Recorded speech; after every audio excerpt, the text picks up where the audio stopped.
The population of people living with Alzheimer's and related dementias in the U.S. is changing and becoming more diverse. But our nation's healthcare and research systems often fail communities of color, poor people, and women. When it comes to clinical trial diversity and sex-based research, America's research system falls woefully short of full inclusion. Our research doesn't include enough people from diverse racial, ethnic, and socioeconomic backgrounds, so we can't ensure breakthroughs will work for all Americans. Compounding this national tragedy is that Alzheimer's and related dementias have a disproportionate effect on communities of color and women. Despite this increased risk, our healthcare system limits equal access to promising treatments, health services, and interventions essential to stopping Alzheimer's and addressing key risk factors. Black Americans and Latinos are less likely to receive a timely diagnosis or participate in Alzheimer's research.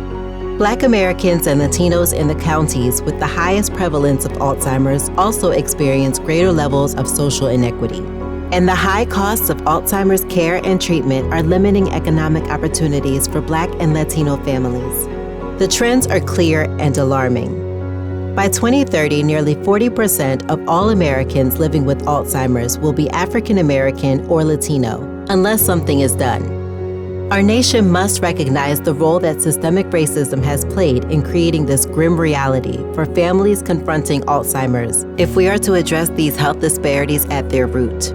Without action, under-resourced communities will remain at a disadvantage when it comes to advances in brain health. As a result, societal inequities will continue to grow. Our nation's best-in-class healthcare system and research system will continue to shortchange millions of Black and brown families, and they will continue to be left behind. This cannot stand.